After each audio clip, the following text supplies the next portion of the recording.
What is up? What is up, y'all? Welcome to the Hood Talks podcast. This is your host, Savannah, and I am excited to be here on this afternoon. We got another great show ahead of us. It's talking about financial literacy, all things financial literacy. Man, what a topic, right? So we're going to get into this show. We're going to get into this topic, but I do want to say thank you to the guests that are here today and give them the opportunity to introduce themselves. We will let the ladies go first, fellas, so sit back just a little bit. Miss Narissa will let you go first, and Miss Aura will follow up with you, and then you two fellas will get in on this convo. But go ahead, Miss Narissa. Please tell us who you are. Well, hello, everybody. I'm so excited about being on the show. My name is Narissa Howell. I am a life insurance agent currently, but I am for the community, getting this information out as much as possible, getting everyone to understand the importance of life insurance as well as other financial literacy things that we are going to discuss today. So I'm hoping that this conversation just flows. Everything is informational. Everybody enjoys themselves, and I'm so happy to be here. I thank you for inviting me on this. Well, thank you for being here with us today. I appreciate it. I do. Yes, Miss Aura, please. Well, good morning. My name is Aura Whitehead. I'm a financial representative with Primerica as well, a life insurance agent. I'm glad this is a good topic, and I'm glad that I was selected to be on this show today. A lot of people need to know what we have to say today. It'll help with the community. It'll help with teenagers growing up. It'll help with all ages pretty much. So I'm glad that I had the opportunity to share my point of view and how I got established and how I can help to give back to the community as well. So again, thank you for this opportunity, and I look forward to the conversation. Yes, again, thank you for being here. Okay, Mr. Charles. I don't know if you want me to call you. Yeah. Chuck, Charles Muhammad, either or. Well, first giving all praise and honor to God, man. Thank you, Vanna, for offering us a voice. I'm so proud of you with the Hood Talks and your development and your growth. We've been knowing each other for a long time. You like a little sister to me. And yes, the annoying big brother. Right. And so my company is called Get a Grip LLC. Get a grip meaning spiritually, physically, and financially, right? And without God or without putting something into yourself that is good and making sure that you're doing some self-development and bettering yourself mentally, and you know what I mean? And so that spiritual part, we need to get a grip on that, right? And then the physical part, right? Get going, get moving, get active, right? Yep. And so you do something that increases your health, right? Because look, and then the last part is financially. Without health, without God, without bettering yourself, how you gonna hold on to the money? You see what I'm saying? Okay. And so, wealth without health is a nuisance.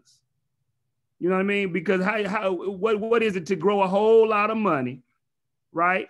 And not have the health to spend it. Okay. Right. So, also being an insurance agent, got about one more license to pass to be able to help people invest. Yes. And so I'm also an agent with Primerica and building a company up under the umbrella of Primerica. Yes. Thank you for joining us this morning. So much love I have for you. And all of y'all, thank y'all. I appreciate it. For me especially, it's cool. Mr. Brandon, please tell us who you are. Yeah, well, first of all, I'm a child of God. That's number one, okay? But professionally speaking, I'm a regional vice president with also Primerica.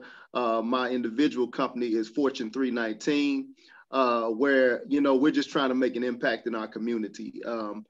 This topic, and I appreciate you, as just as the other speakers have said, is so important. It's funny how we talk about all types of different stuff, and financial literacy and education is on the back burner. You know what I mean? And so many times people don't want to have those conversations until it's too late, until they've already messed up or somebody done died and all this kind of stuff. And so hopefully we can continue to have these conversations, but hey, it's one step at a time. So thank you so much, for making this topic available, to our community. Our people need more help than anyone. And hopefully this is just one step in the right direction of helping our people get on the right track. Come on, man. Yes. Look, y'all already trying to get into it. I ain't mad at it. That's how we do it on the Hood Talks podcast. Real and raw, straight to the point. Yes, no sugarcoating it. You heard me? So, so since you guys have introduced yourselves and we already going and talking, let's talk about what is financial literacy. When we say that term, what does that really truly mean? In your term, in your experiences, what does that mean? And this is a catch your spot when you want your spot. Go ahead and whoever. Come on. Oh, well, I'll jump in if I was going to give the floor to some of the ladies. Man, what a gentleman. Me too. That's what I was doing. I'm sorry. I couldn't push my mute button fast enough. That's why I couldn't. I was like, dang, where is okay, go ahead, sister. Okay. So for me, I can honestly say I'm still learning it myself as far as what I feel like is the definition of financial literacy. With everything, it is the baseline of it is educating. It starts with educating. But where do we start with that education level, or what level do we really get to teach people about this? Because I can definitely say, as a young lady myself who grew up in the low income housing type of environment, you don't know anything outside of cash. Yep. And that's one of the biggest things when it comes to teaching our youth or getting the next generation to do something different outside of what we've been doing, which is to get out of that mindset of thinking that you only need the money in order to be financially stable. And that's not true.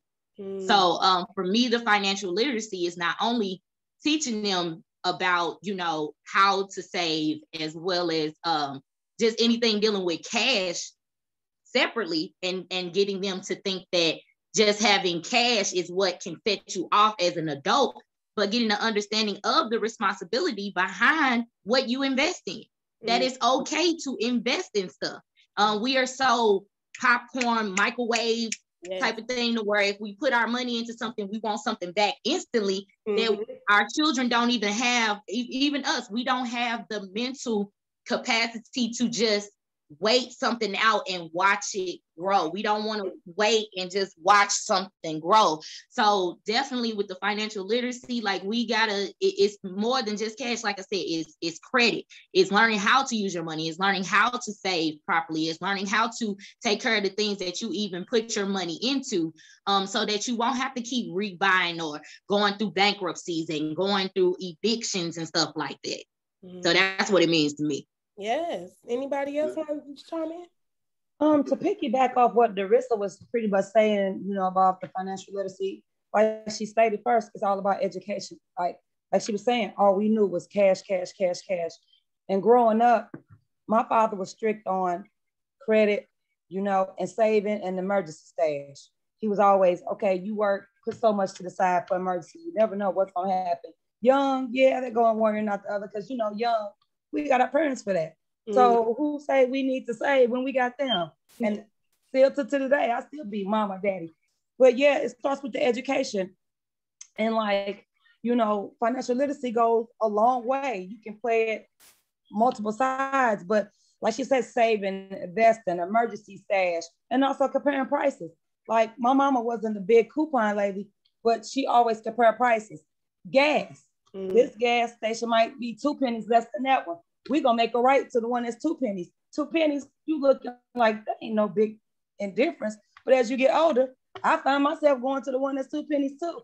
So, you got to compare prices. You got to save. You got to invest. You got to have emergency stash. Financial literacy. And like she stated, like the education, where do you start from? What age do you start teaching financial literacy at? Because like I stated earlier, young-minded, you don't think about that because, as long as you got your parent, you ain't worried about saving because you got them to fall back up on. But when they go, what do you have? Right. So it's best to like start doing it now. I started my kids young into saving and investing outside of 401ks as well. The jobs. That's the easy way to start, but there's no guidelines. So it's like, it's best to start it young. But like I stated, you have to talk to those who's ready to listen, because it'll go in one ear and not the other until it's too late. Let me jump in real quick. You know, both you ladies have shared some great things that are very vital aspects of what we're talking about here. You know, but when you think about it, most of us, especially in the Black community, we did not come up with financial advisors, financial coaches. My mama didn't. None of that. Nobody taught my parents how to become financially independent. They didn't teach them how to invest properly. They didn't teach them any of those things we just was talking about. Okay, so at some point, the cycle has to be broken. Okay, and so it's going to take financial educators and coaches such as we are to get that message across. I was 20 something years, I was already married. Let me break it down like that. I was already married with children before somebody sat down, just happened to be from our company, sat down with me to teach me and my wife the error of our ways, okay? The things we should have in place, the things we should not have in place. We did not know. Right. And so it was an eye-opener for us, because we didn't understand life insurance. We didn't understand how to get out of debt properly. We didn't understand nothing about no mutual funds or investments. We knew nothing. And so, go ahead. And then not only that, but you know, when you're talking about savings, people automatically think about just a bank, like a savings account. And that's not always the answer. Like, it's outside of that. You have to like make your money make money for you. Yes. So that's when we're talking about investing your money, not just throwing it into the savings account or to a bank account, but investing it so it can bring something back to you. Right. That exact. Go ahead, Chuck. No, well, and what I was gonna say, like Narissa and like everybody said, we went back to our childhood, and so really, what we have to make sure that we're doing is the financial literacy starts with the parents and teaching it to the children. So as they grow, see, just like you said, Aura, your mother, you was watching. See, everything they did went into you. You see what I'm saying? And so you do things a little differently than other people that grew up in other households because of your parents. And so we have to make sure. See, I ain't got to say nothing else about the financial literacy and what we weren't taught and all that. But my point was the children. That's how we make a change going forward into the future. The knowledge that we do get. You see what I'm saying? And financial literacy really starts with knowing what's coming in and what's going out, the money. You see what I'm saying? Knowing what your bills are, right? Instead of us not knowing what we got coming in, going out, what we just paying bills as they come or whatever. But if you first write everything down, then you can start the process to see what you can save, right? And then having the right vehicle. I'm so happy to be with the company that we are with, because we can show people the right vehicle outside of the bank, like you was talking about, Vanna, to get the proper rate of return on your money, right? And so just first, it's just like you said, it starts with knowing what you can do. You know, your checks and balances. You know what I mean? That's where financial literacy starts for the individual. And then credit. You see what I'm saying? Paying your bills on time. Those are important things to pass down to your children. You know what I mean? This ain't got nothing to do with credit, but I had one of them parents, like, you know, you used to get a ticket. It used to come in the mail. You see what I'm saying? So my mother would get the ticket, and she was making sure that I was at court on time. So I have never been somebody that had a warrant, because I always made it to court on time. I'm talking about even when I was getting the tickets as an adult, I didn't let those things go by. Where that came from my mother. Well, it's the same thing with finances. So our community is the way it is because nobody came to teach us about finance, no matter what kind of job you had. Yes. you know, you had to be the one that's in search of financial literacy to finally get it, because nobody's coming to our aid. But us, somebody that looks like us has to be, we have to take on that job. We do. There you go. You said it. We have to save ourselves. Yes, yes, yes. And that's what we're doing when we're having these conversations, and when we're bringing up these awareness and these topics about certain things like financial literacy. We're talking about it right now. And so you guys were talking about childhood, which is, I think, a valid point. Is like, so, because I say this in grace, but our generation might be a little lost. So it takes for us to prepare the next generation. Right. So how can we start our children off? Because we know school might not be doing it, or they ain't doing it. So what can we do at home to help our children learn at their age, at their whatever stage they're in, to learn about financial literacy? One thing I could say, maybe having books around, or saving for them, like, you know, establishing accounts for them as young babies, or, you know, and putting in money as you can, especially right now. I'm sorry, this is a real big one. Money is flowing in right now. Do y'all hear me with the stimulus, tax returns, income, all that? Like, money is flowing in right now. So you should be able to take some of that money and and use it to utilize it into things like that, savings account for your children. Or go ahead. Let me speak on that real quick, because I am licensed for investments, and lately, thankfully, it's been a lot of clients, you know, coming to me because they are getting stimulus money and things like that. And my thing is to develop an investment strategy for them, okay? Now, one of the things that they have been concerned about is putting, you know, some money aside for either their child or even a grandchild.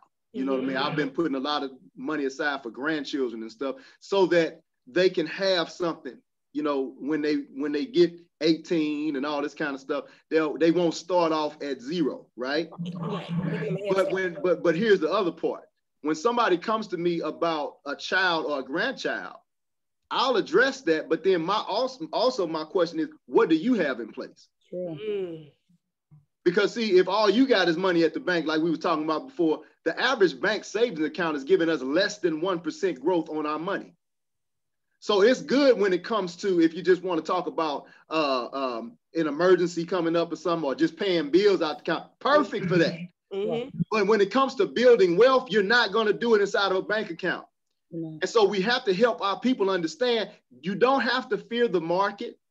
The market's going to fluctuate, but we have to teach people. See, our white counterparts have been benefiting from the market for how many years? Okay. And they've been in it. They ain't been scared. We're scared. Now we'll go on the boat and blow a bunch of money on the casino. Yes, yes. But when somebody wants to talk to them about sound investments, I don't know. Okay, well, we have to help them understand that they don't have to be fearful of investments. Let's take advantage of the same things that our white counterparts have been doing for years. Taking advantage of stocks, bonds, mutual funds, things of that nature, where they can get 9 to 12% growth on their money versus less than 1%. And so I want to take care of the whole family, the children and the parents, and whoever else, whosoever will let them come. So real quick. And also, Brandy, I'm sorry, go ahead. I just wanted him to clarify what would be like a mutual fund for people that might not know. Okay. Go ahead and answer, Narissa, what you was going to say, and then we'll follow up with that. Okay, that's cool. Oh, I was just going to say, just piggybacking off of what Brandon was saying, which is absolutely right. One of the key things behind why they are able to do that is because they are not afraid to not have all of their eggs in the same basket. We are so afraid to have stuff spread it out with the mutual funds, the bonds, and the stocks. We want everything in the same basket. And it's like, how do you have major growth, generational growth, if you keep putting everything just in that one bank account, in that it's not going to work. So again, like he was just saying, we have to educate our people as well as ourselves. Because again, I will admit, I'm still learning myself about a lot of this stuff. And it has been a big eye opener. And I'm just so thankful that I am in a time frame and a generation of people who are now speaking up for, because like you said, we didn't have it. Our parents didn't have this stuff. Mm-mm. They didn't have no advisors. They didn't have this type of access to this type of information. So now that we have the access to this information, we're getting into it so that the next generation can have even more access than we did. Mm-hmm. You know, it's helping me out a lot. But like I said, one of the key things is like, we are so afraid to, like he was saying about the casino thing. We'll take all of the money that we have and we'll blow it into that one place. But if you would have spread it that among some investments, some stocks, you could have had that wealth coming in multiple places. But again, because we're so instant gratificational people and we need to see an outcome right then and there, we don't think long term. And we don't, and I think we've gotten into a place of just self, and we don't think about who's coming behind us. Yes. We definitely are thinking not just about, well, I'm surviving now, but thinking about generational, like thinking about your grandkids before they come grandkids, and you know, just generational wealth. But let's go ahead. and just look, I'm going horseback off of I'm going horseback off of what all of you have said. You know, you talking about all this stimulus money coming in. See, without knowledge, right? Mm-hmm. Without knowledge, we have no vision. No vision. You know what I'm saying? And so what happens is it says that 6 hours, money stays in the Black community 6 hours. Okay, preach on it. Right? It says 17 hours it stays in the white community, 20 hours it stays in the Jewish community, and 30 hours in the Asian community. Soon as we get our money, it goes, because we don't have value, one, of self, right? And so if you don't have value of yourself, you ain't worried about what's going on with the next generation. You see what I'm saying? And so the education part is so key, and starting with the children, right? See, it didn't start with us. It's starting with us. It's starting with us. It didn't start with our parents teaching us. It starts with us teaching the youth. So we got to go around and get enough teachers. Yes. To make sure that they teaching their own children and then spreading the word. So we in a teaching period right now where we need more teachers and more teachers on the battlefield to go out and help our people. You know what I mean? So it starts with the education. Man, this stuff is heavy, and I know one thing stems to another. I know you want me to clarify mutual funds for the okay, but I want people to get educated. So if they like, what's a mutual fund? So I'm all right. I'm gonna hit you with that. But before I hit you with that, Chuck said something that was vital. We need more teachers. Okay, sometimes we get it. And we got to go and educate our parents. Yes. And I know it's bold, and we like, that's my mama, that's my daddy. But if it's true that they never got this information, if you're blessed to still have your parents with you, okay, when you get it, go and help them. They may be trying to retire. They may be trying to not run out of money as they start to get older, okay? Well, we need to talk to them about that. But then we do need to reach out to the next generation. So it goes both ways, okay? We got to help the ones that's coming up and the ones that's already, maybe they are 45, 55, 65 years old. That don't mean they don't need this knowledge too, okay? Hey. So we got to help everyone. And what I forgot to say was that, look, our parents had pensions. Our parents, now some people still have some good investment. Their companies are investing, and they might have $300,000 or $400,000 sitting up, but that's few and in between. Yes. See, my mother never had anything set up, but she did have a pension coming. But she's still on a budgeted income. She can't do everything that she wants to do, but she one of the coldest because she really do everything that she want to do. But we're gonna get into budgeting and all of that too. No.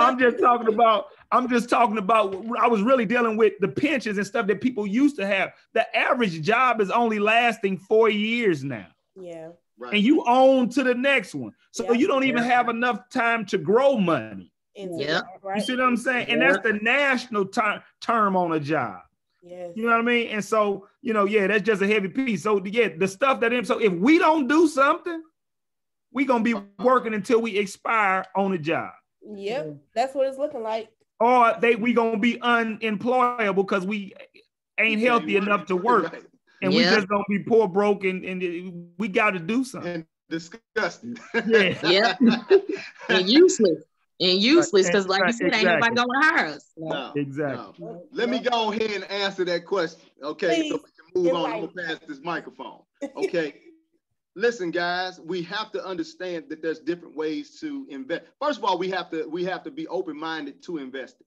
Okay, mm-hmm. That's number one. If you ain't got no open mind, ain't no sense in me giving you information about it. Okay, you have to be open-minded. But a lot of times the buzz thing right now is, Robinhood and, apps and all this kind of stuff. And I'm not knocking any of that. Okay. I ain't knocking the day traders and ones that want to learn how to do that and all that kind. Okay, great, fine. It's a little risky, unless you know exactly what the heck you're doing. All right. Mm-hmm. But what I'm talking about is having a sound investment strategy for a family, by which you are getting the things lined up that you need to. You need 3 fundamental accounts, okay?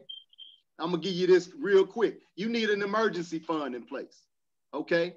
If something come up, you need to make sure that if your tires go out and your refrigerator go out, you need some cash to pull from. Not locked away in a long-term investment. You need some cash reserves. And not your credit card that you can't pay back. Oh, that's it. Now you own it, okay? Not the daggum credit card. You need some cash reserves that you can pull from to fix that immediate problem, okay? The next thing, you need some type of short-term investment, which can be a mutual fund. I'm gonna define it in a second, okay? Where it's growing better than what the bank is talking about, but it's not your retirement plan, but it's something that you can have where you can, maybe you're trying to do something in the next 5 to 10 years, but you want it stacking. You need it growing faster. Okay, we'll put it in there. And you need a retirement plan, right? Roth IRAs, traditional IRAs, 401k plan. Those things are things we need to put in place. Now, we are educating people on mutual funds. The thing I love about mutual funds is that one mutual fund, like with Robinhood, you picking a stock, one stock here, one stock there, and if this stock don't do good, then you just out. And then, okay, now you guessing who gonna do what. With one mutual fund, you might have 150 different stocks or bonds in it. So now, to Narissa's point, you're diversified, okay? Because I can have one mutual fund and have a piece of Amazon, Walmart, the telecom companies. I'm diversified over different industries. Yes. And it's managed by a professional money manager. So my money, Bill Gates' money, whoever, all our money going in one pot, and it's being managed by professional money managers that's making it do what it do. Okay.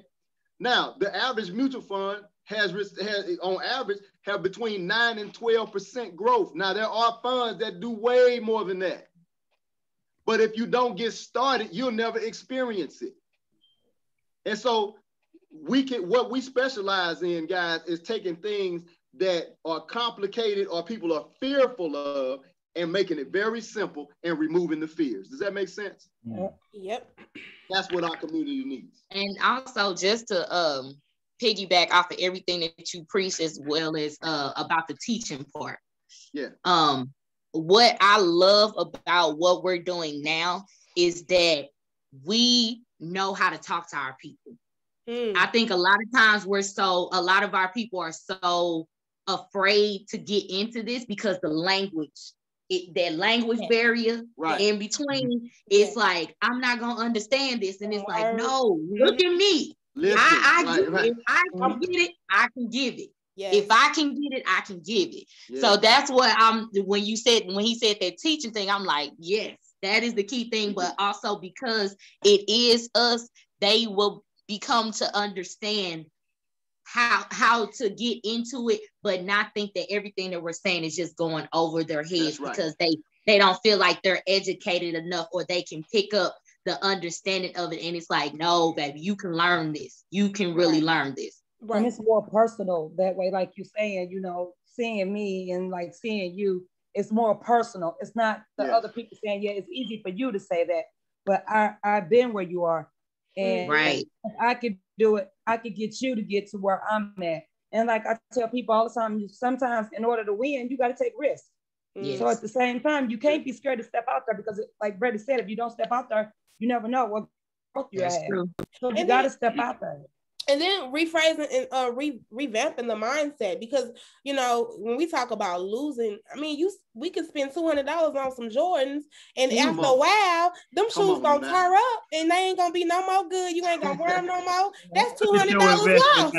Yeah, right. It was still an investment, but look at it. But look at it, right? So if you would have took that $200 you put on them J's into an investment account, come on now, you ain't no telling you could have 4-5 more pair of J's with the money you get back. So it's about reframing the mindset. You hear me? Now look, putting the real value on what money can do for you. And here's the thing. You know, we ask people in our presentations all the time, how many times have you blown $50 in a week? Food. Now, everybody on this call can say all the time, right? Yeah, you gotta put my business out there like that. You ain't gotta put my business out there. Now look, that's $200 in a month.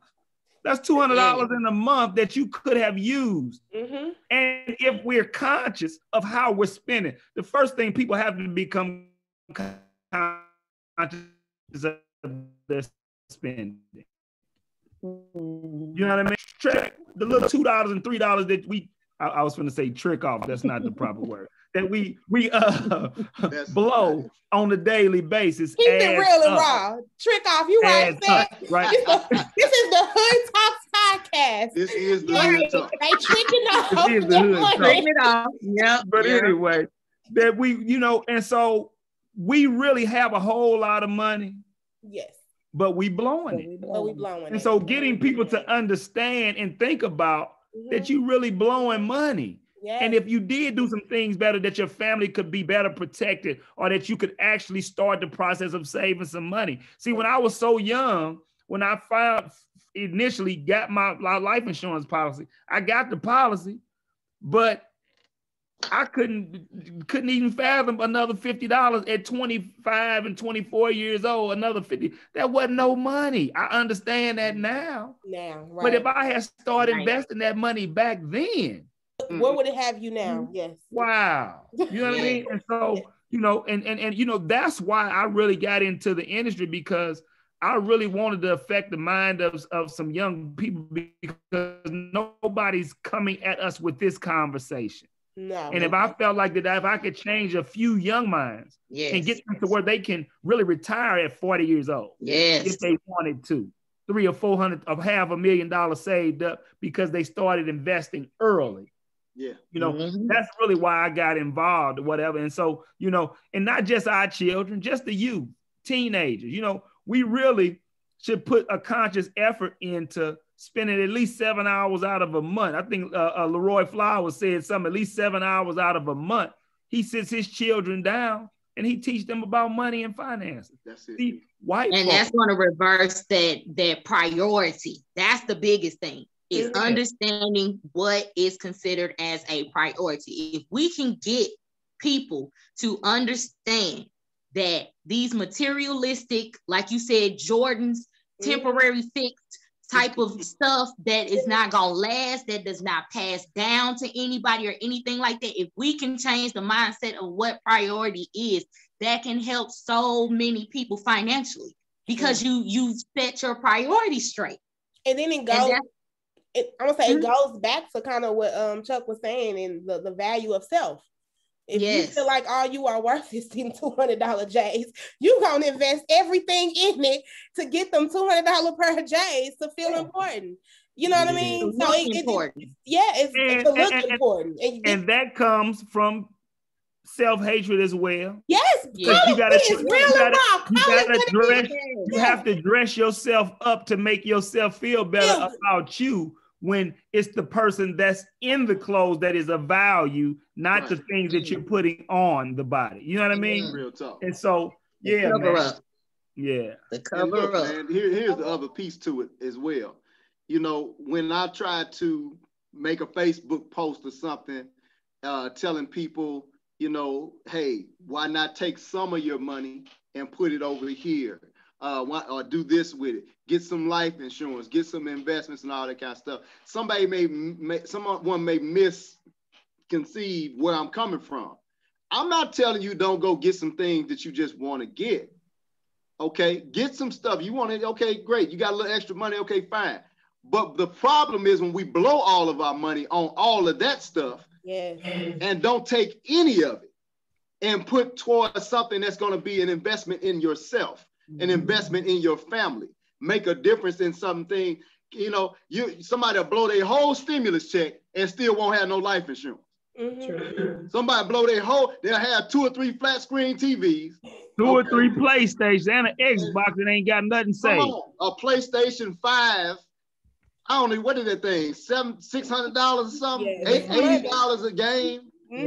Okay. And they don't come, at least Atari used to come with Space Invaders. It used to. I don't care. It used to come with something. Ain't nothing wrong with that. Be proud. I love it. They come with one remote. Yeah, you got to go buy the other remote. You got to go buy the other one. And then you got to have the internet service to even play it. Right. Internet, you pay for the play it. So yeah, guys, just in prioritizing, helping people understand. I'm not trying to take all of the money that you have and just do something for yourself, but we have to make sure that if certain things are not in place, that we help them start somewhere. Even with investing, what I love about that, you can, with us anyway, we can start an investment for $25 a month. Now, you ain't gonna build no serious money, but that's a start. That's a start. Anything is better.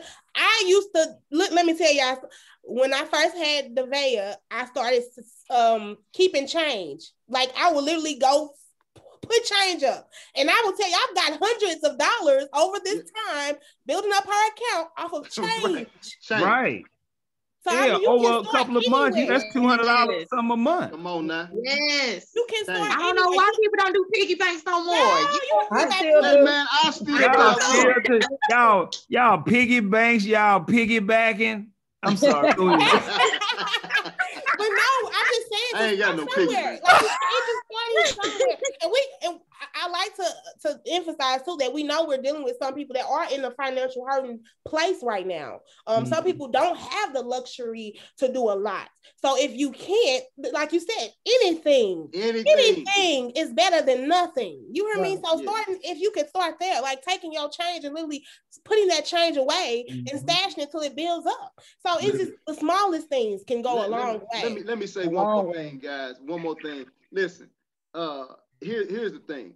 A lot of times people, they think they gotta finish one thing when it comes to this stuff before they get started. Like, as soon as I get out of debt, then I'm gonna start stacking money for my, okay, it's gonna take some time before you get out of debt, okay? It takes time to stack investments, so you need to do both, okay? But when it comes to this life insurance conversation, ain't none of us promised today, let alone tomorrow or a year from now, okay? So if we love our family, first thing needs to be really taken care of, because anytime somebody come to me about investments, I say, okay, well, let's sit down and talk. But when I see that you have children, when I see that you have a spouse or a significant, my question is, what do you have in place right now to make sure if something happened to you now, that your family don't have to struggle? Right. See, that's the next end of the spectrum. Right. Flip it into that mode. We don't understand the value of having life insurance, and we don't even understand as a people how much coverage we even need. Right. Because it's beyond the funeral, folks. It's beyond the funeral. Yeah. Yeah. And listen here, when you die, not only do you die, but your paycheck dies too. Come on now. And so if we're not putting plans and programs in place to make sure that something is in place to replace your paycheck for the next 10 years, you're sitting up with a 5-year-old. Yes. You died. The Lord calls you home. Your 5-year-old still needed every dime of your income that was going to come in. So we can't afford to run around with burial programs Yeah.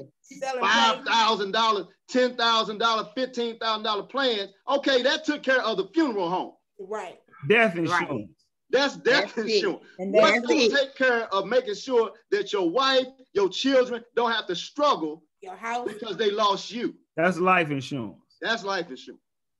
Making and sure I know when I deal with a couple of clients, they just want the bare minimum to cover a funeral, and that's it. But like I explained to them with the dime, I love how we teach the concept of the dime because it breaks it down in 4 barriers, in which is true reality, is true life.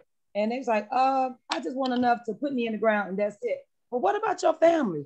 What about your loved ones? Other generations make sure their families and children and grandchildren are well taken care of, where we just want the cheapest thing we can get at the lowest price and the bare minimum to put them in the ground.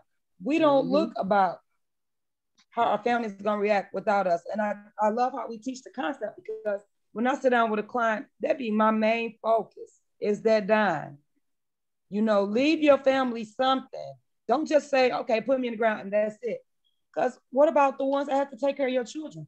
You want them to go in the bind to take care of your kids when you just want to pay $20 a month for a policy?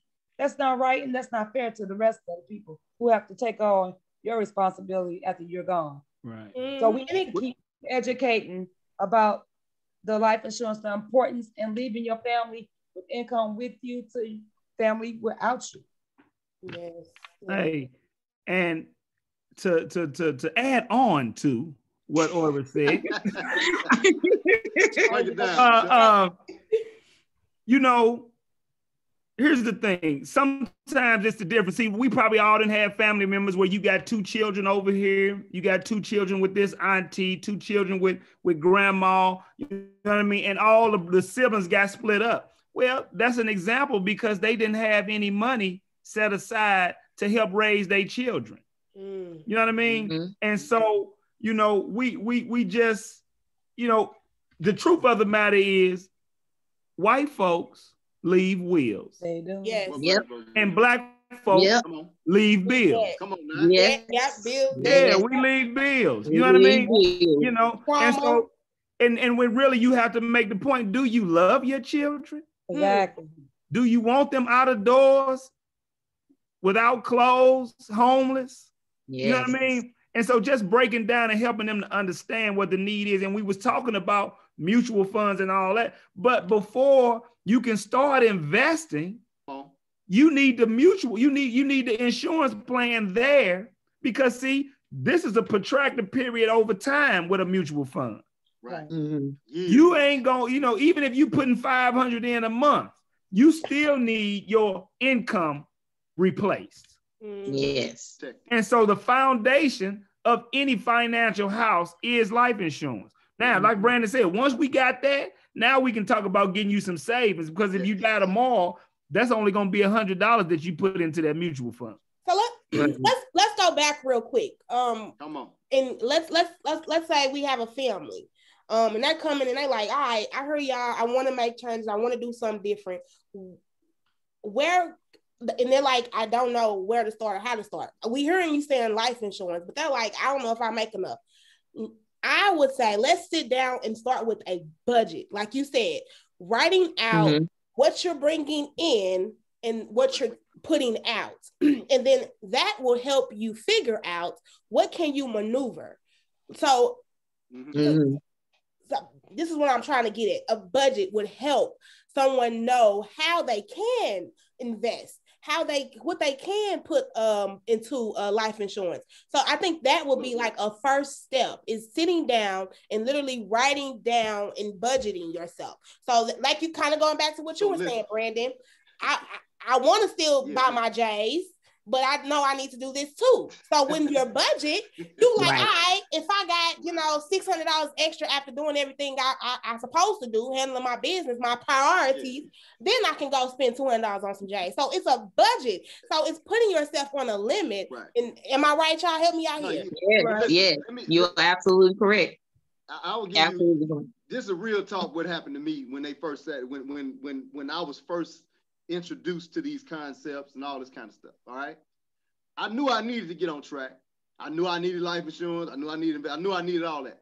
But in my mind, I'm thinking I can't do this because I'm looking at what I had coming in. All right. So I was kind of in that vein where I needed somebody to walk through with me. Okay. And that's exactly what they did. Now, in what we do in our flow today, we ask a person, how much could you comfortably set aside on a weekly basis to begin the process of protecting your income or putting a program in place for you, right?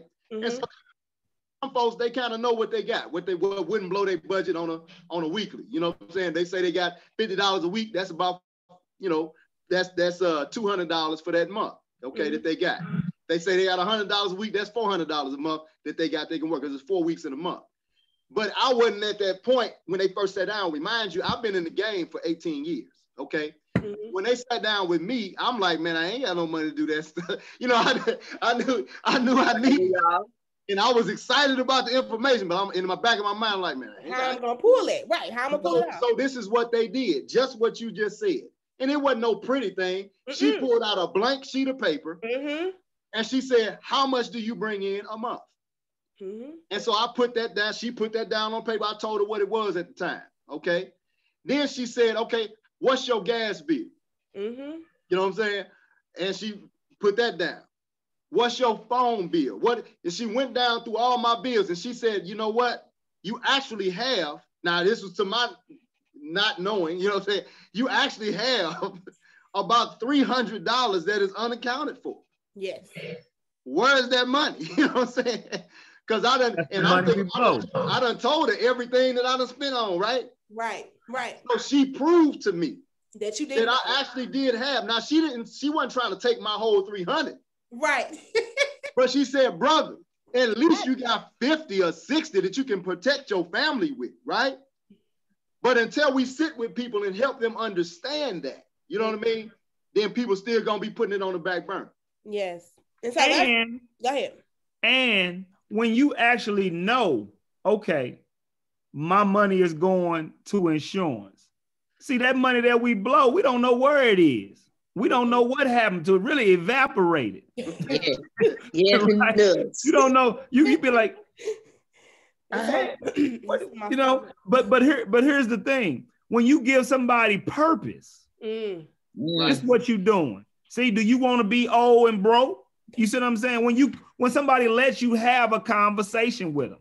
Yes. You see what I'm saying? Now, let's put some things in place. We ain't trying to spend all of it, but can you take a piece, like Brandon saying, can you take a piece of this to start the process? And then when you're able to fund it better after you done paid some of these bills off and you can always add to that later. Yes. You can always increase your coverage, but get your foot in the door, at least have something in place that if something happens to you, your family will have something. And seeing the value of it. Because you have to value this. You have to value this information to want to do better. And you have to, again, value self. And I think that's what we're dealing with right now a lot in our community is just the value of ourselves and the love for ourselves and each other. Even each other, like you said, it's not even just to think about stuff. It's to think about who's coming behind you, to be disciplined, because it takes discipline too. Believe me, it takes discipline. It takes discipline to know these things and to sit and map out your money and map out how much you're spending. It takes time, but it's important, and you have to see the value in it to want it to do it. And there's ways. You guys, there's so many different budget templates out there. I'm getting into the spiel because I want you guys to have access. You can get a budget template, like you said. You can just write down on a piece of paper, write it out. So start there. That's the best form. Write out everything that's coming in and going out. Yes. Right. You know what every dollar should be accounted for. Every dollar. And that's a and good once reality you know check. that, making your money count is the point. Yes. Making your money count. You don't know where your money going. You don't know what you're doing. You know what I mean? And so adding value to self adds value to, okay, let me get some things in order. Especially because you're the one working hard for that money. You gotta want to be better. Some people used to getting evicted and the lights turned off and all that or whatever. You know what I mean? you got to want to be better. Yes. Yes. You got to want to be better financially. You know what I mean? And so, man, it's all a part of it. That credit part, paying your bills on time. You know what I mean? Being able to walk into the bank and get what you want. Now let's talk about credit though too, because people, when we think about credit, people like to say, "Oh well, it's my money. Credit is money." Not necessarily. Credit is if you got it to pay it back. Don't utilize credit if you can't pay it back, because you're going to come out on more money and in debt. You know, the interest, because that's what the credit people are wanting you to do. They want you not to pay your bill. Oh man! So they can make money off of you. They want you to pay the minimum. The bare minimum, so they can pay the minimum. You ain't never gonna get out of debt. You ain't mad at you. Your bill is due. They ain't mad to take that interest on. You think that's hard now? You ain't never gonna get out of debt. No, because you pay them 10 or 12 times over what you initially borrowed. Yeah. So when we talk about credit, it's about building. You've been paid them people and out. Utilizing the credit when you can pay it back. Right. Now, now, if you ain't gonna pay it back and you can't pay it back, don't use that credit card. And it goes back to kind of what you guys were saying too about having that savings.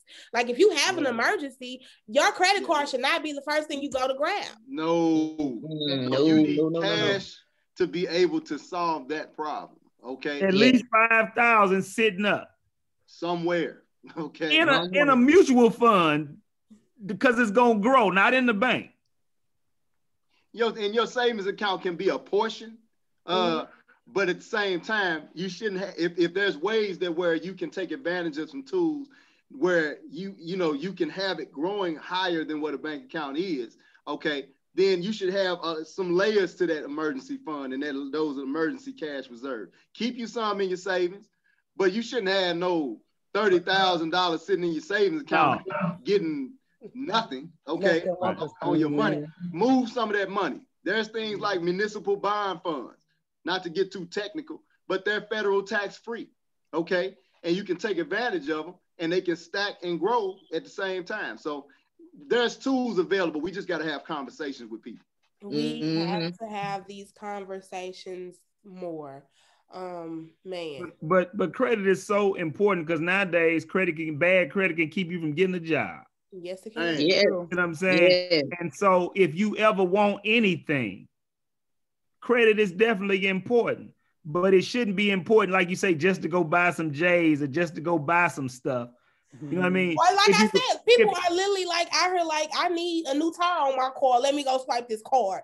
Or they like, I'm dying need of a trip. I ain't got no money, but this credit card right here. Really, you shouldn't use it unless you already got the money. A credit card should be used like this. Go ahead. You got the money to buy what you want to buy, but you go and you swipe the credit card and then you pay it back in a certain month to build credit.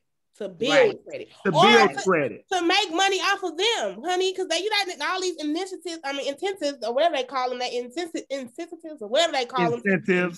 Thank you. Come on, help me out here. They have, like, you get cash back. Yeah, about 4 different words. Yeah. I know. I thought you been up talking. Come on, man. But anyway, man, it's the hood talk. This is right. We, like you said, I was right there with you. I was like, I did not say these words. I ain't got time for this stuff. Whatever. But I'm learning and I'm in the process. But oh man, come on. But no, so I'm saying though, you can utilize those in terms of helping you, get more money out of it. Cash back. They have where you can have rewards that can help you do trips and things if you save it and stack it. But like I'm saying, it's just utilizing it, like I said, to build credit and then in those specialties, but not just because. And you gotta get one that you don't like for real. That's what it really is the problem with getting credit cards is that we get the credit cards that we like. So we might go to a particular store, like if we get a Foot Locker credit card. Why would you get a Foot Locker credit card when you have this shoe fetish of getting every pair of Jordans as soon as they come out? Yeah, look at them. Look at them. Right. They're everywhere. No, exactly. You need to get one that you do not have a connection with, because that's what you should have like a major my class. Yeah. Yeah, like I know a lot of our classmates, they fell for the trap of getting credit cards when it was like Dots, Ashley Stewart's, and stuff like that. They got yes, Lord. I'm like, yes, and that's what messed up a lot of us people, because we got the credit cards on the places that we like, and it's like, you know, good and well. Where you in with that? Oh, you get 5% every time you shop here. Oh, yeah, you be thinking you really saving some money. It's a trap. It's a trap. They ain't saving nothing. No, good and well that you ain't had a $400 to spend in that store by itself. Yet alone, you're gonna get that credit card to spend $400 worth of credit in that store. No, don't get a credit card in the store that you like. Do not. But you know, credit has to be used as a tool. You know what I mean? It has to be used to help you obtain the things that you want, because it's definitely a necessity, but not just to go out spending. Right. Like I was saying, you got to have the money to pay it back before you go out and swipe that card. Right. Exactly. That's the proper way to do it. Now, of course, you're going to have an emergency and you got a check coming, you can pay it off or whatever. But know that when you're trying to get houses, when you're trying to get cars, you want to walk in and they can look at your credit and you need an 800. Well, see, having no credit at all, not having credit cards, not ever getting a car, not having nothing is bad credit. That's bad. Yep. You see what I'm saying? And making late payments. Yes. Is also bad. It ain't just credit cards. Making late payments to the phone bill, the house, the water bill, all that stuff is tracked. Car notes, and they gonna tag you. They gonna tag you on being late before they gonna tag you on paying it on time. Right, exactly. And know that if it's late, make sure you don't let it go 30 days. Because when it becomes 30 days late, that's when it's a bad hit on your credit. Yeah. You know what I mean? So just don't let it get, sometimes stuff come up, but don't let it cross over 30 days. Right. Yeah, because they take note of all where they say here, all that's on your credit. Oh, yeah. Yeah. And also understanding the importance of credit, that is also another avenue for you to get the things that you want to obtain. Exactly. I think that's another crucial thing that we are not so educated about, is the fact that these people are looking at your credit before they look at your cash. You can come in there with the bag all you want to. They still gonna run your credit on some things. So everything is not just you paying out of cash to get it. A lot of this stuff we need the credit in order to get it. Yep. Because that's definitely especially with houses. Yep. They looking at that. They looking at that. Your car, all of it. I think I honestly think that's one of the things that we have to devalue sometimes too, is like we will go and get a car loan and it's an expensive car loan that's putting us in debt instead of just going to pay for a nice little car that can ride us through in and out of town. You know what I mean? Point A to point B. Yes. Right. Like we will go spend Lord, some money on these car notes, like $600 a month for a car. You know what? But that's because you got bad credit. You got bad credit. That's why it costs $600 a month. You got bad credit.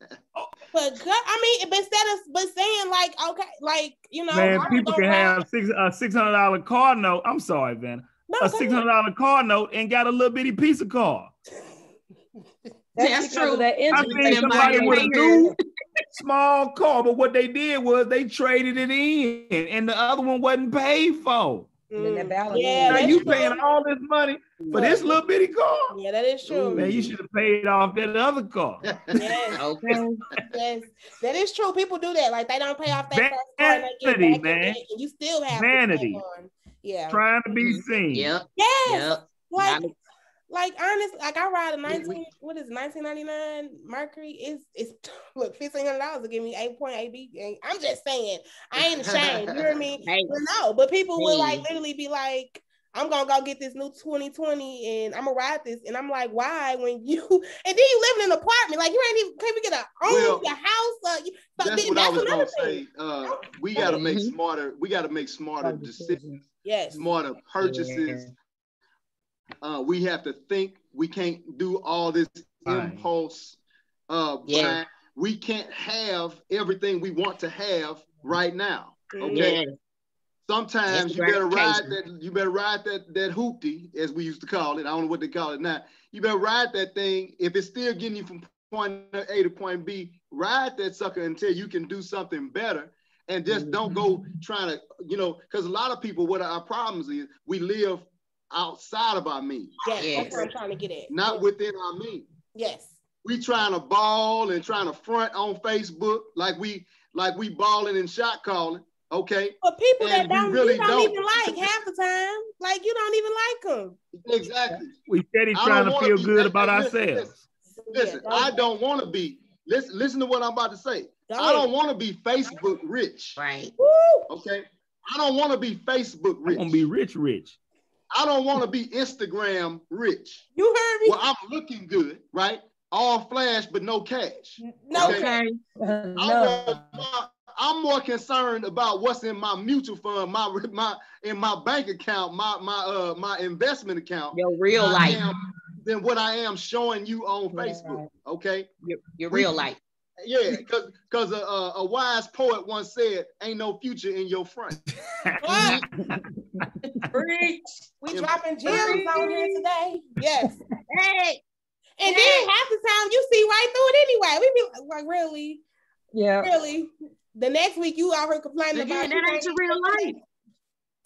Come on now. So again, but it's again dressing the things that we talk of. Self-hate is real in our community. Self-hate is real, and we have to address that. Until we address that, I think having these conversations is uncomfortable for people because it's putting them out there, and they're like feeling target. And it's not that we're not trying. I've been there. I understand that situation. I've been there. I used to think in my mindset too that I had to have the long hair and the nails and the lashes all the time. I used to have to go to the shop every week and just splurge. I had to have it. I had to, because again, it was a feeling like, oh, I feel like something. I feel important. So we have to address what traumas that we've experienced that makes us feel that way. Because it ain't just because it's just right. That's happening. It's some traumas that we've been through and we've experienced that makes us feel that way, to make us want to splurge on those things. And then when we address that, that's when we can sit down and have these conversations and be real with ourselves about what we're really doing and how it's messing up not only us, but our children, our next generation. So man, it all ties into one big old circle. It's all connected. The root of it. The root. Mm-hmm. It's all is that self. It's about that self. It's about you wanting to heal and actually going through that healing process and understanding your traumas, understanding your triggers, pinpointing them so you can correct them. And that's the key thing. We're not trying to target anybody. Pinpoint it so that you can correct it, so that the things and the way that you display yourself is not reflected and seen by your children. And then guess what? The behavior can finally stop and it won't be repeated on to the next generation. Absolutely. Yes. That's right. Yes. That's it. That is it, y'all. Man. What you got, Vanna? What you got? I feel like we done hit everything that we can hit. I mean, for the most part, but part two. Yeah. We coming back. Y'all know we gonna be coming back next season, not this season. We coming back next season. Okay. We coming back. I think it's just important that we help open other people's minds to the stuff we have. We got to start. Everybody wants to have conversations about what these celebrities are doing and all this kind of stuff. Man, they already got money. Okay. Exactly. Matter of fact, some of them, need financial literacy themselves. Some of the celebrities. Okay. Yes. How many folks you know that became famous? They let a lot of money come through their hands, and now they broke, right? But my point is, we got to have more conversations. We have to provide the information and the resources to our community. We have to do like we do webinars several times a week, where we invite people on to take advantage of at least hearing the information. Now, what they do after they get the information, who is that on? It's on them, right? Right. Yep. But they can never say that we didn't Tell Provide them. the information. You know Put what it I out mean? there. We got to set up one-on-one appointments with people to have these kind of conversations. Now, once just like that, what they do with it is on them. Mm-hmm. Yep. I can sleep at night knowing that I gave them all I had. Yes. I told them I told them how to get started. I told them we could do something that was going to be affordable to them. I told them all of that, and they decided to go the other way. Okay, right. I ain't. Hey, my family is protected. Right. My family got got insurance, got investment. We got all that stuff in place, right? Mm-hmm. So it's on them. But we do have a responsibility, since we are stewards of this information, to tell somebody. Okay, it's just like in scripture. I ain't responsible who come to Christ, right? I'm just responsible for planting the seed. Yes. And that's what we are. We're seed planters, guys. We got to spread the message, tell people the truth. Yes. Instead of them getting lied to, because there's a lot of companies and a lot of people that lie to folks about what's going on. Okay, but we gonna come with that fact. So I do want to get into real quick, because I know we touched on life insurance, but I do know a lot of people talked about the difference of life insurance and how impactful they can be for each person. Like, I know back in the older generation, a lot of people were talking about help me out, y'all. What is it called? You got whole life. Yeah, whole life insurance. And they like the older generation thinks that that's the best way to go. And a lot of people are like, well, why would I do anything different than whole life insurance? Like, so explaining to the people the difference between whole life and term insurance. Which one of y'all want to go in? I'll go in. This is normal. This is normal. I can do this. Anybody, come on, give it to him, Brandon. Okay, listen. All right. It's vitally important, that people get some insurance. That's great. Okay. I would rather see somebody have some kind of policy than no type of policy. That's fact. Okay.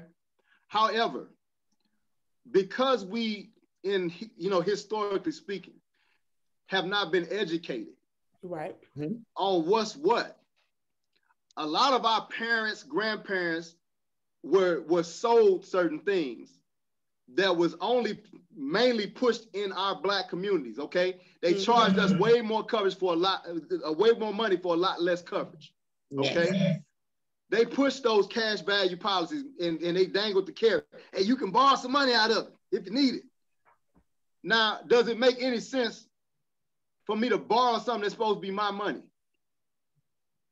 Other thing is, dadgummit, I ain't saving no money inside no health insurance, no car insurance, no nothing. But the industry designed those plans, okay, to benefit the companies more than they benefit the family. Come on.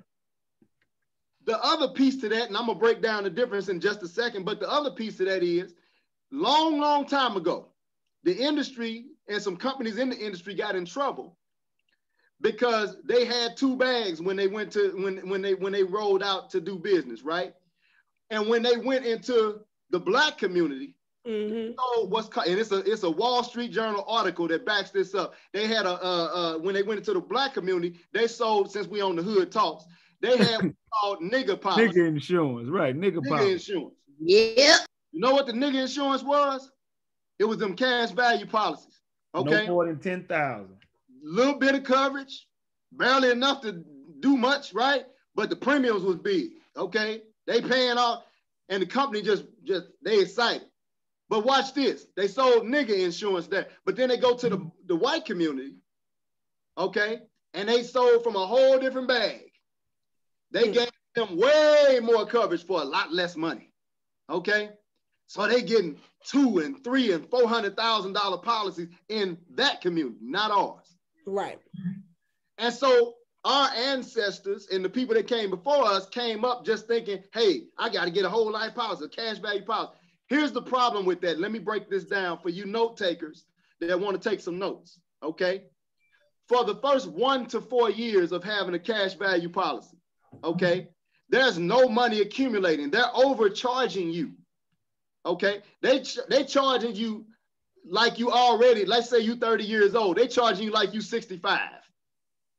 So the cost per thousand, without getting too technical, it's too much for not enough protection. Okay? So that, but here's the thing, you paying a big old premium and not a dime is going towards your savings. Now they told you can get some money out of here if you need it, but you mean to tell me for 2 years ain't no money accumulating anyway?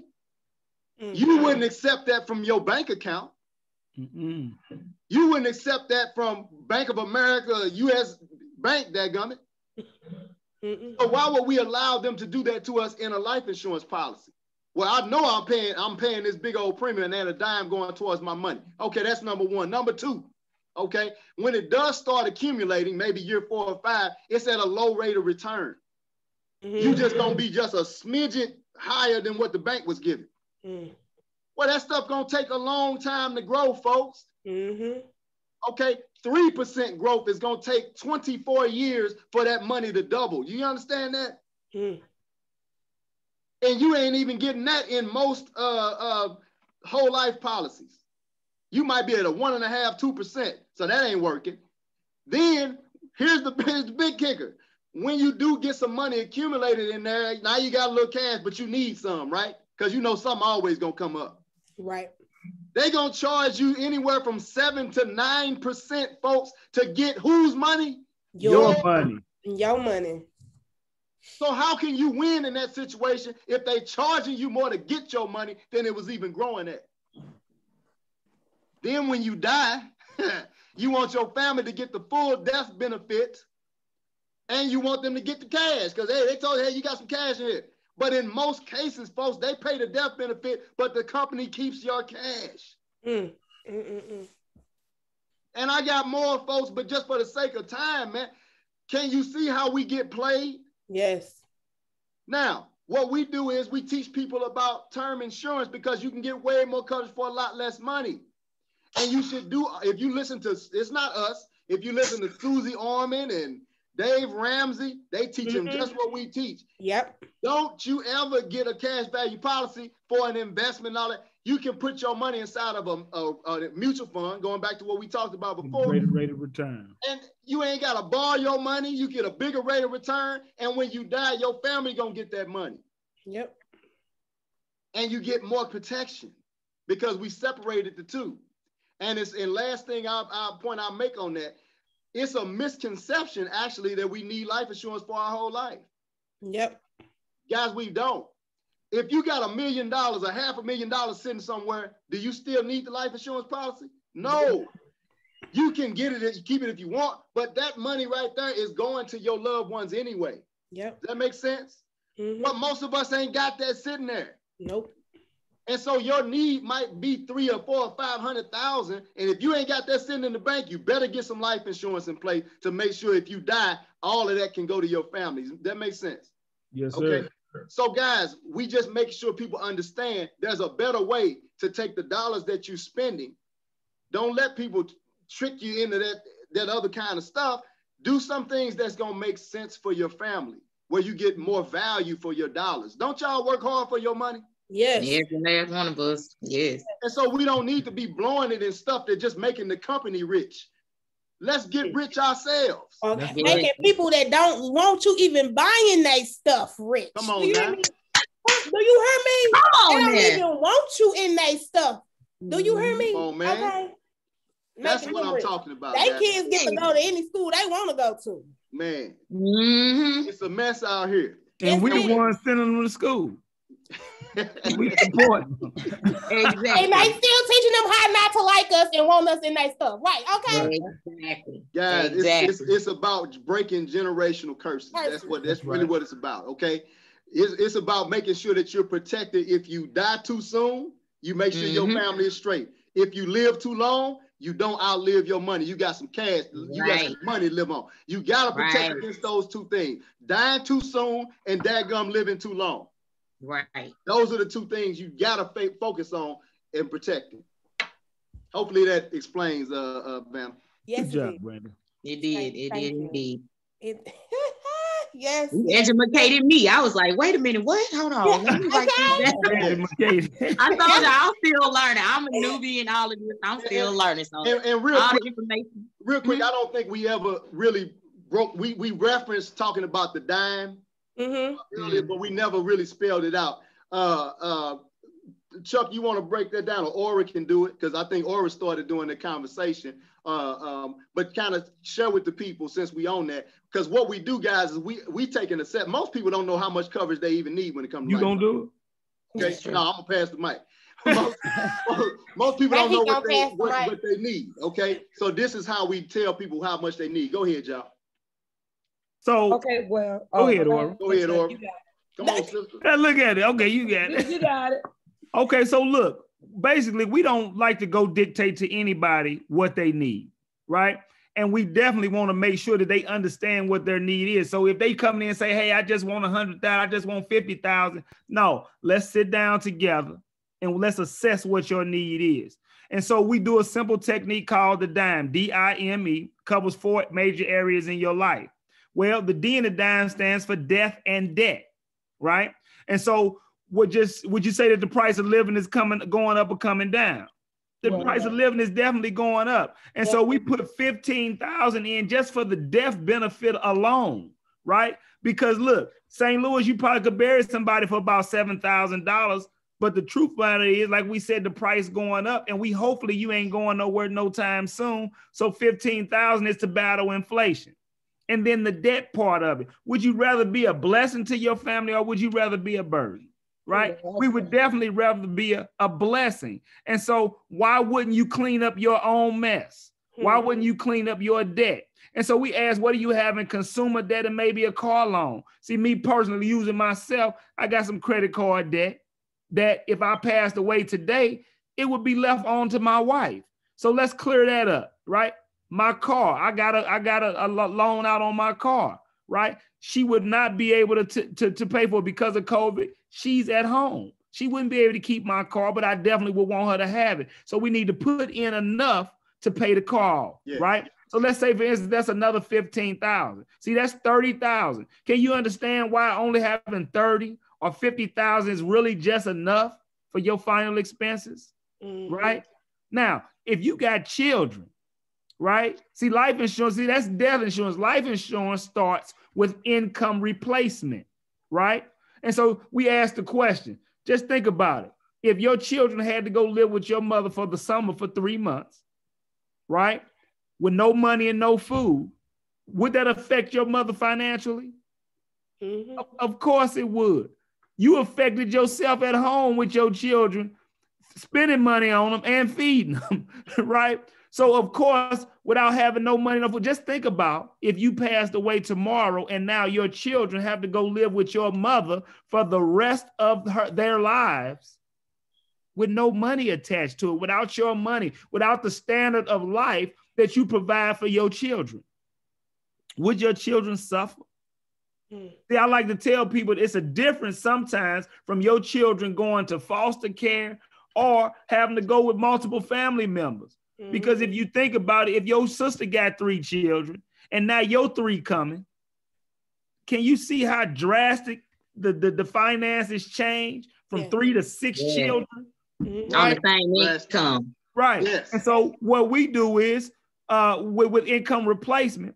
So just say, for instance, if they needed $2,000 coming in every month, that's what they bring into their family. Well, 2,000 times 12 would be 24,000. See, experts say that you should prepare for your family for 10 years in your absence. So if you had a 4-year-old, your youngest child was 4 years old, right? So you would need that income coming in to that 4-year-old was at least 14.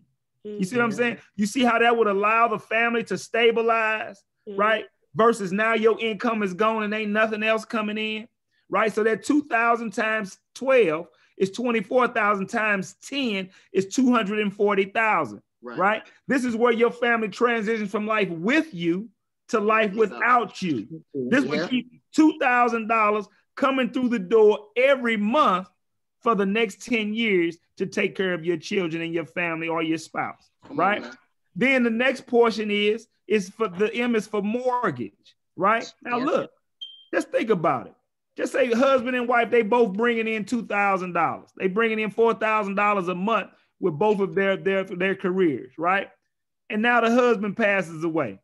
They always get rid of the husband first. Look, I did it too. Anyway, so the husband passes away, right? Husband passes away, but you was existing on a $4,000. Your bills is $4,000 a month. Mm-hmm. Can you exist with $2,000 with a $4,000 budget? Mm-mm.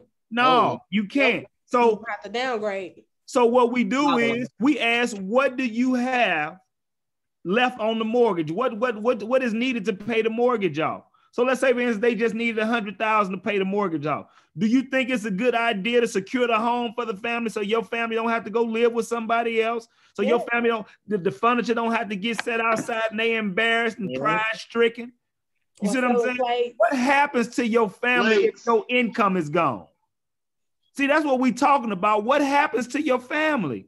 Right. And so we have to think about these things while we're living. That's right. Yeah. And so $100,000 to pay the house off to secure the home for the family. What last but not least is the E for education, right? Mm-hmm. See, we love our children, right? Yes. We want to see our children do better than what we done.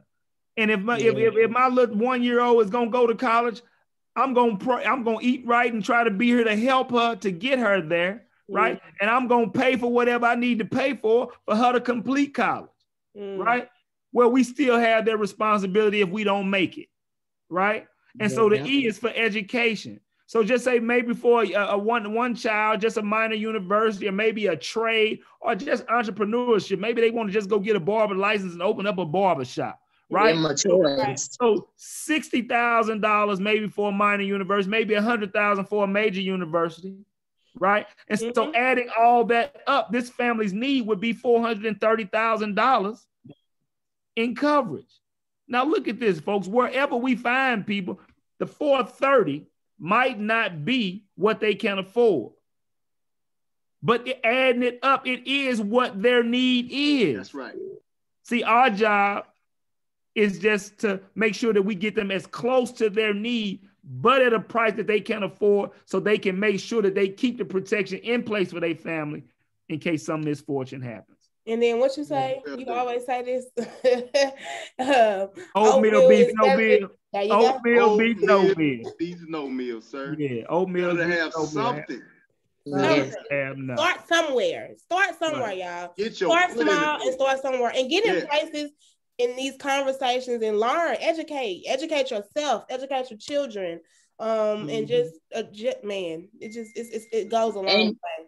And even if you can't make a move now, having this education on it, so you know where to start, so you know exactly what you need to look into. Again, become prioritizing. You know what I'm saying? That's the key thing. A lot of people think that, you know, when you get educated on it or you hear about it, you got to make a move now. No, we're planting the seed so that you will not keep living your life without things like this, so that you can make that move, so that you can get the understanding and the importance, so that this information won't just keep going over so many people's heads, because some information may not even, this information is for everybody, but some information can be sent to you to give to somebody else. Maybe they can make a move right now, even if you can't. Share. So that's the key thing, is just sharing it, just to get the understanding, just to hear it out.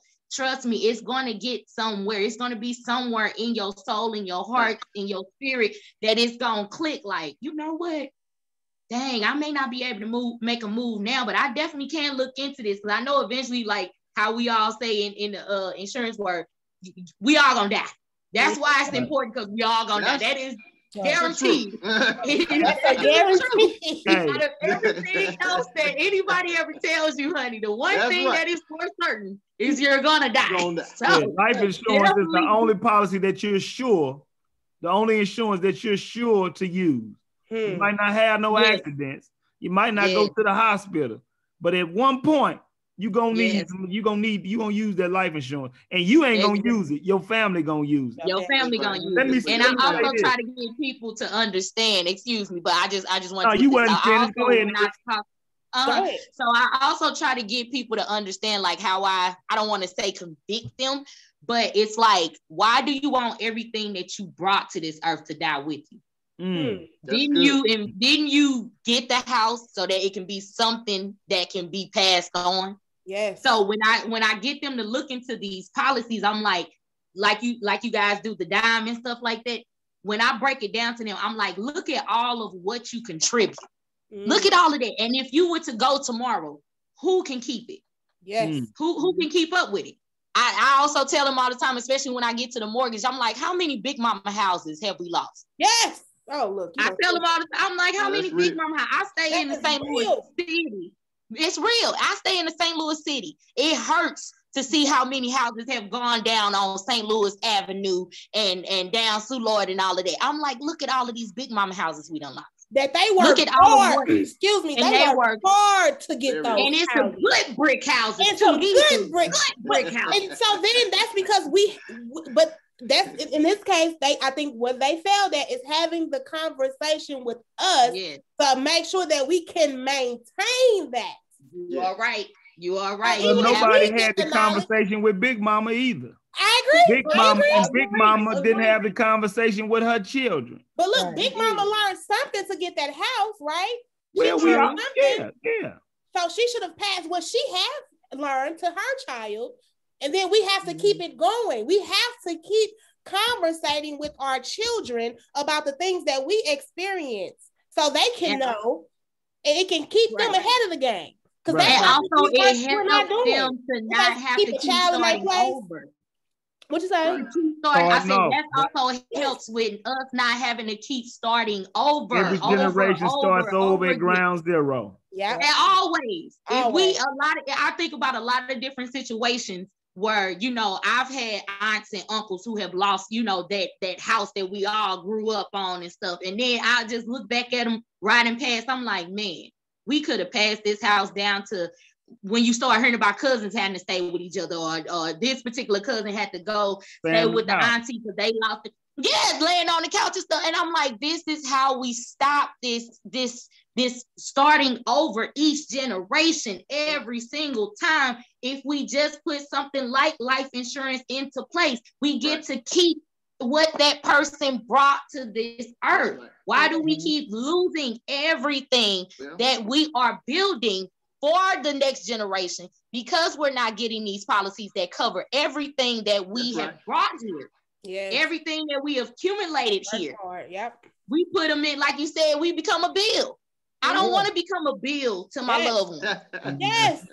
Like I do not want to be, I don't want to put that pressure on my baby when I leave here. Right. They already got enough. They got to go without, they got to go to first, because they say the first year is the hardest year when it comes to your grieving. And I just hate those conversations that after the person has died and this, are you gonna take this over, this, that, and the third, or what we gonna do about it? Who wants to think like that when you die? And then here's the thing: a will is needed. Yes. See, we're responsible. See, this is what she said. You ain't got to fight over nothing. Yes. You can't blame the person in the casket. Nope. You can be mad at them. I should have had that silverware, but it keeps the children from fighting. Let me say this. And even when it comes to somebody already having coverage, right? Mm-hmm. If you had cancer and you went into the doctor and they diagnosed you with cancer, wouldn't you go get a second opinion? Yep. Yeah, you would go, maybe let me go talk to somebody else. Yeah. Well, look, with your finance, see, sometimes that insurance agent was money driven. He didn't care about you. Yep.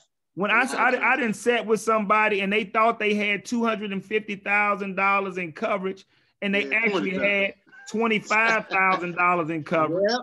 And they had $250,000 in accidental death coverage. Yep. But if they didn't die, and so all the agent told them was the big amount. Yep. But they didn't have that coverage. But because that person allowed me to look at their policy for them, we was able to put them in a whole better situation. Right. So don't have too much pride to say, oh, I got some. If you don't really know what your policy says, let somebody read it for you. Yeah. Yes. But here, I tell people all the time, let me see your policy. Let me see it. Here's the you know thing, what? guys. But that's our biggest Go thing. ahead, Ora. But that's our biggest thing. You know, just like when like life insurance, like when we go buy a car, they say, okay, well, this means this section's this. What we do? We sign. We don't read nothing they say. If they say, okay, this basically just saying that you buying the car. Okay, we got to ink it out. We sign it. We need to go back to reading, because reading is fundamental. We need to go back to reading everything and stop, just taking it what we hear and go from there. Just like church. You can go to church, somebody can stand in the pulpit, tell you everything till they blue in the face. You're going to believe it, but you got to go home and reread. You got to study for yourself. You have to read. They're not going to tell you to find print. I'm gonna say you gotta hold some accountability to ourselves also. Yep. Mm-hmm. To do the looking into research. All of I that. showed just signed for that last car where it was a whole lot of reading. Whatever. But for time's sake, you all, this has been so much fun, and we will be doing a special follow-up a big show around the company that you guys work for and all of that. We're gonna work on that. So my eyes on y'all. Okay. But also real quick, I know you wrapping up. Yes, one element to the conversation that definitely maybe on a part 2 or something like that needs to be talked about. We need to talk about the importance of entrepreneurship. We did not get into ownership and all that. We didn't get into ownership. We did not. Because we need more Black people in business, okay? Yes. We need more Black folks that are owners so that they can actually provide more opportunities for our own, okay? Yes. We need to get into that. We need to understand there's more than one way to make money. You know what I'm saying? We've been taught job. Yes. Okay, well, them ain't no more people staying on job for 30 years and all that kind of. We better start thinking outside of the box and taking advantage of some other alternative ways to make money as well as get into business ownership. So I just wanted to put that in there. Yes. And putting it in our communities. Yes. Putting it in. And then supporting them, supporting us. Yes. Supporting us. Yes. Supporting us. Yes. Supporting One more time. One more time. Supporting us. Yeah. Yes, ma'am. It's real. Doubt. So it's so much to dive into. It's a lot. It's a lot. Yes, it's a lot. And man, I've been doing this since December, and I feel like I touched so many topics. But man, and we got more to dive into, and we got stuff to follow up on, because it's in this little bit of time frame. You can't talk about everything. But thank you guys for being here today with me for this conversation. I appreciate it. I do want to end on this question, or this comment, or this. What can we do as community to support financial literacy in our community? Like, how can we support that? What can we do? I know we talked about education. I know we talked about, awareness and all of that, but what else can we do? Like holding ourselves accountable. What can we really do to impact? And not only just financial literacy, but when you talk about the wealth gap that we have, the big gap, and the racial wealth gap, how do we really address that and be accountable in our community? You started it right here, Vanna. Right. It has to be more platforms like this. When you Facebook, you see what I'm saying? Facebook, Instagram, your posts have to be educational and we have to be like what you said. We're the generation of teachers that's gonna make the next generation a better generation financially. We got to go out and build the army strong to be able to go out and help spread this word and make sure that everybody's thinking about their children. Right. We got to get some money so we can pass some money on. Yes. And our children got to know how to keep it. Yeah. And also not being discouraged. Yeah. A lot of people get really discouraged when they get information like this and wanting to start off and, really telling it, like, for instance, with this podcast and stuff, you got to not give up on it for yourself. How are people going to see the results behind what you're trying to preach if you are giving up on it too soon? Yeah. So we got to get out of that instant gratification of thinking oh, I started this particular program and it didn't work out and you only did it for a month. Nah, everything's a process, just like how everything is a process. And just like how it took us a long time to get this messed up. It takes us a long time to clean it up. That's right. Come on, to bring it back in. So I think the key thing behind all of what Vanna is doing as well as what we're doing, we got to keep pushing and believing that this information that we have, we can reach somebody. Even if the satisfaction is to just reach one person, we reach more than what would have been known if we would have never said nothing. So we definitely got to just keep vocalizing it. Keep using these nebulous things such as our phones, such as the internet, such as social media platforms to just keep pushing, because that's where everyone is. Everybody on social media. You know what I'm saying? So, and that's the free way to do it. On top of that, Narissa, I got to look that one up. Nebulous. I got to look that one up. This the hood talk, man. I mean, we can't use big words. Don't do us. Nebulous. And then, go ahead, just like the Bible, we're here to spread the gospel. Come on. We are here to spread, teach, educate on the necessity and the basis of what we need. We need to start focusing back and helping families transition from surviving to thriving. Come on now. Go ahead. Go ahead. You said it. Not survive. Oh, I love that slogan, baby. I'm putting that on the shirt. Let me get my thriving, not just surviving, honey. Come on now. Let me get my piece in. Look, it's one family at a time. Okay? It's one family at a time. And sometimes it's your family. It needs to start with your family. It needs to start there. You better get your own house in order. Financial house in order. First, you can't go put nobody else fire out until your fire out. That's right.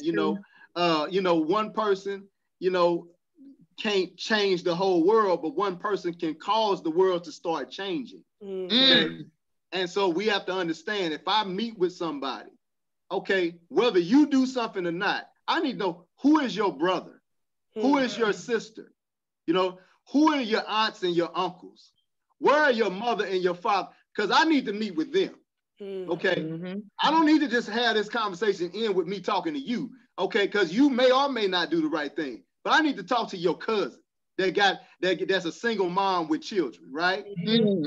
That's trying to do everything she can in her power to protect her and her babies. You see what I'm saying? I need to talk to her. And so when I meet with her, I need to find out who are her best friends. Yes, you see what I'm saying? Who's in your corner? Because I need to spread this same message to them. So it's one family at a time. It needs to be a domino effect. If you meet with somebody, they ought to be at least sending you to 5 more people. Okay, 5 to 10 more people that need the same message. That's how we're gonna impact the community and make sure this thing spreads wide. Well, on this Sunday. Right. On this Sunday. But yes, I appreciate you all. One last time, plug yourselves. If people want to get in contact with you all, how can they do that? Starting with you, Miss Narissa, then Chuck, Brandon, and Miss Ori will take us out. Yes, if you would like to get in contact with me, I am on Facebook. It's under How Narissa. I switched my first name and the last name. I'm more of a texter, inboxer type of person. So if you want to just get educated on this, if you want someone that you feel like they can speak the language, I'm gonna say it like that, you can definitely inbox me. I am more than willing to even look over insurance policies for you to get you to understand exactly what you have in the place. But yes, the best way to contact me is through my Facebook, which is How Narissa. Inbox me any question that you have, and I will do my best to answer it. Okay. Chuck? Charles Muhammad, Facebook as well. Also, look, I ain't afraid, 314-479-6898. If you need an extra $1, right, we can help you make it an extra $500 to $1,000 a month in your spare time, right? And just, if you just like Narissa said, everything Narissa said. I'm gonna look Narissa up on Facebook too. But yeah, hey man, get at us, man. We trying to help families. Our company just happens to be have the most 6- and 7-figure earners of any other company in the country. And we're looking to help people become financially independent, whether it's through investing, making sure you got your insurance in place, or offering you an opportunity that you can pull your family up and leave your family financially independent. All right. Let me plug mine, Brandon Stanberry Sr. You can look me up on Facebook. Numbers 314-401-5229. Guys, listen, you know, we got to get in front of more families. Okay. Mm-hmm. If you don't do nothing but call or text one of us or whatever and say, hey, listen, I got somebody that need to hear what y'all was talking about. Okay. That alone makes a huge difference. Okay. To what the point that Chuck just made, we need more soldiers. Okay. Yep. It's not, we have no shortage of people that need what we're talking about. Okay. The shortage that we have is it's not enough of us that's out here delivering the daggum message. Okay. So yeah, I know you may not have had a background in finance. Well, guess what? Probably nobody on this panel had a background in this stuff before. I'm a chef by trade. That's what I went to school for, folks. So you got to ask yourself, what hit the heart of a chef? Boy, nice with a skillet, man. Okay, right on. Okay. What was it that a chef heard in this message that made him not only take advantage of the services, but also go into the industry starting on a part-time basis and then completely switch to building a business and becoming a business owner in this? It's because the message, man. This is more important than cooking plates. Okay? This is important. Folks need it, and it's very lucrative. Okay? But at the same time, man, we got to help our people and get this message across. So please, by all means, reach out to me. If you want to learn more about investing, especially, I can go in and really help you see some things that could change your life. And if you contact either Chuck or Brandon, make sure if you heard it from the Hood Talks podcast, please plug that. Okay, thank you. Right. Come on, or and I'll end it with thank you for listening. Hopefully, we said something that'll touch you, your heart. Pass the message on. Let them hear the recording, because you never know who might, this message might speak directly to them. I'm on social media as well. Facebook, you can reach me at OW Primerica. That's my Facebook. My number is 314-357-3075. I'm up all night anyway. Hit me up. Don't matter the time. I'll be available. All right, y'all. Well, that is your current episode of the Hood Talks podcast. I am so grateful that you guys tuned in to this show. We have our next show, April 24th, will be called Fighting Racism Authentically, My Experience as an Ally. We have an all-white panel, and we have a special guest from New York that will be blessing the podcast stage. So tune in. That show will be live on Facebook. So you, of course, can find the Hood Talks podcast on Facebook, YouTube, or on Instagram. We're on all the major platforms from Spotify, Apple Podcasts. We're out there. And again, I just appreciate everybody that's tuning in. Thank you so much. Thank you. Thanks, Aura. Thank you. I'm so proud of you. Right. Thank you, everyone that has been on the show today. I appreciate you all. Great job, sister. Y'all, we are out. Thank you.